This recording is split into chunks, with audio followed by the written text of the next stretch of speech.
I've been asked quite a few times of what my favorite build is for the elementalist.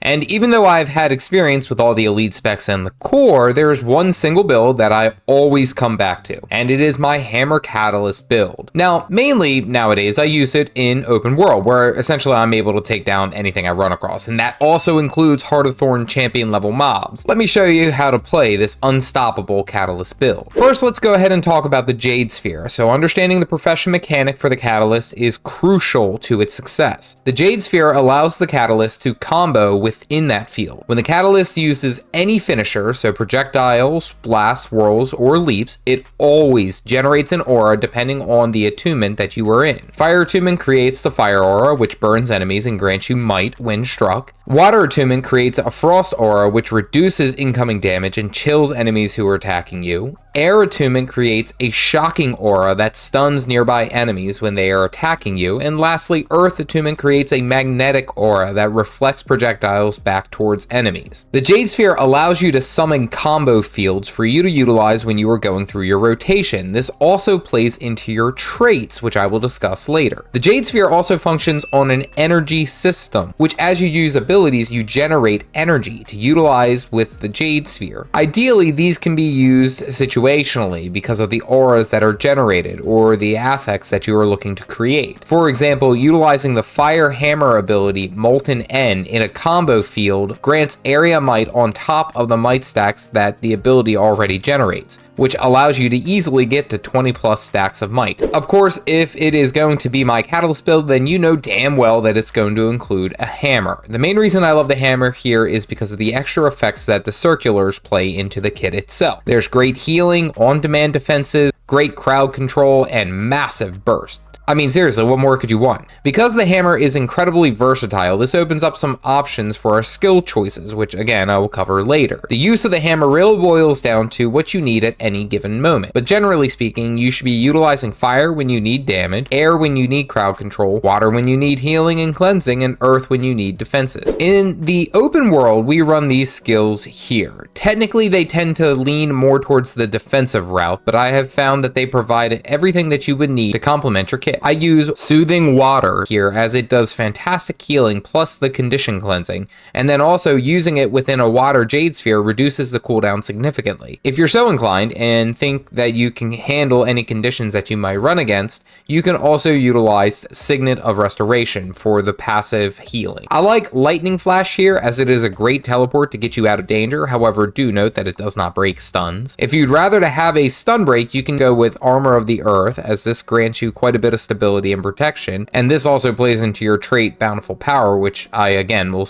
explain down the road. Fortified Earth is a great stalling ability with a fantastic shield at the end. If utilizing within the Earth Jade Sphere, it also has reduced cooldown. Now you might need to stall the enemies for a little bit while you're waiting for your cooldowns to come up, and this short-term block works fantastic. I run Signet of Earth here because of the increased toughness value. Because I feel the Catalyst is well covered across the board with everything else, I like the extra toughness because we're for the most part going to be in melee, and most enemies do hit fairly hard up close. The elite skill that we run is Elemental Celerity. Because of the instant reuse of cooldowns, it's just incredible. Double fire damage, double water healing, double air crowd control, it's great. If you would like a simpler use elite skill, I recommend using the Glyph of Elementals just for the extra bodyguard. The trait lines are fairly straightforward as they focus on fire, arcane, and catalyst. In fire, we run 1-3-1 because we are going to play more of a celestial stat line in our gear, and this works out better, giving us a mix of both condition and power damage. In the arcane line, we run 3-3-3 because we want the extra healing from attunement swapping, the final shielding during the use of our elite skill, and the big increase in damage, which is Bountiful Power. This grants us flat increase to damage based off of the amount of boons that we have currently, and this build has a lot of boon generation.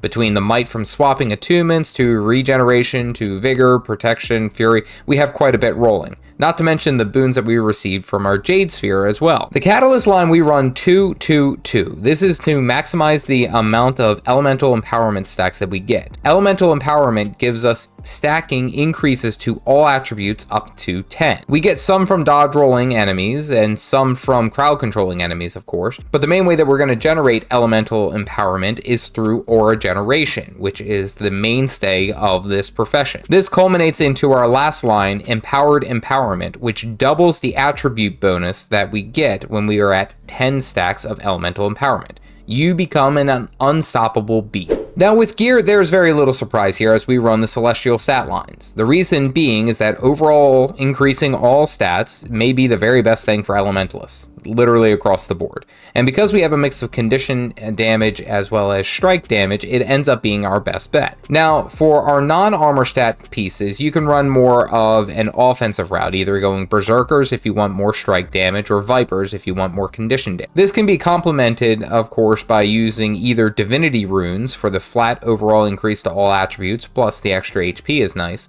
or you can swap that out for Rune of Balthazar, which increases the amount of condition and burning that you do. However, it is minimal at best. Sigils, you can actually go hybrid as well here, Sigil of Forced and Sigil of Bursting, further emphasizing all of the condition and power damage that you will be doing.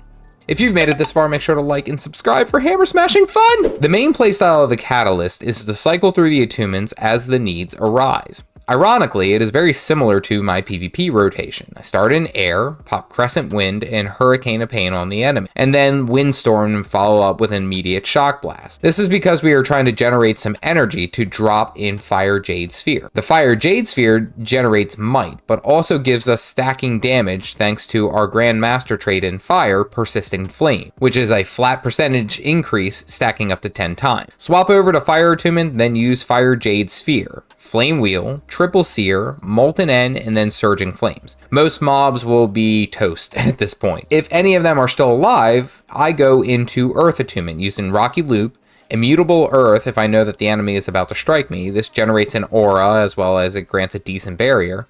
Then I use Ground Pound within an Earth Jade Sphere to generate another aura, and then use Whirling Stone. Then I swap into air again and start the cycle again. If at any point I needed to use healing or cleansing, I tend to save my water attunement for these moments, but of course you can bake this into your normal damage rotation and still have great success. For general use, holding water attunement is not necessary. However, when you're dealing with harder hitting enemies or tougher bosses, I would recommend utilizing the water attunement when we need to, specifically for the Cleansing Typhoon, which is your condition cleanse, or even using Crashing Font, which generates a large amount of healing. Of course, this rotation fluctuates as you combat various foes across Tyria, and sometimes the toughest enemies require a lot more patient play because of high spike damage or crazy condition. I mean, you don't want to pop all of your healing when you don't need to, get chunked, and then be left like a sitting duck. Now, when dealing with those tougher enemies, you will definitely need to pay attention. This build demands attention, as it isn't simply a set and forget kind of class. You will need to focus on their abilities, dodge rolling when you need to, and then utilizing defenses when you have to. This may take a few times against any given mob to understand, obviously understanding the enemy's skill sets and their uses, also learning some patience. As with the Elementalist, we have a lot of buttons to press, and they don't all need to be pressed at the same time. The aforementioned skill swaps, depending on the tougher mobs, come into play here as well to help you stay alive long enough to bring the target down. The limitations of this build, of course, fall into the fact that you are still an Elementalist, and whilst having a robust kit and a lot of defenses and a lot of HP, you can still be downstated fairly easily. However, it should be significantly safer if you are paying attention. Second, the build is very intensive. There are a lot of buttons to press and a lot of different things to be watching, so it may not be super easy for newer players coming into the Catalyst. Having said that, the Elementalist really in general isn't super friendly to new players, so there is that. Whilst the Catalyst build can handle nearly everything Tyria has to throw at it, it can still be bursted down, obviously. But against most enemies, this build is an absolute beast. Overall, the Catalyst is a fantastic open world profession, and it's one that I rarely have any issues dealing with anything in the game. If you'd like to see the unkillable warrior build I use in open world, click this video here. Stay caffeinated, folks.